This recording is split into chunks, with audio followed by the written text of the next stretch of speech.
to my channel. Today I'm going to teach you how to clean your glasses if you're making use of recommended lenses. The times that they get clogged up either from the oils from our hair cream or body cream or dust or one or two other things. So my optometrist friend taught me a trick on how to keep my glasses sparkling clean.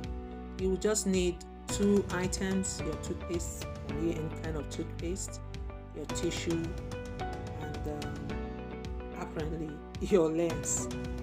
Watch and learn.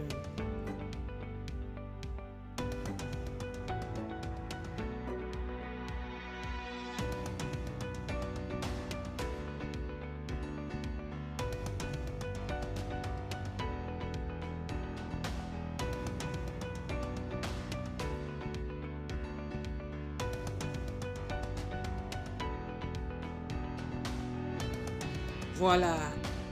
You can see how sparkling clean my lens is. Thanks for watching. Until next time, ta-da!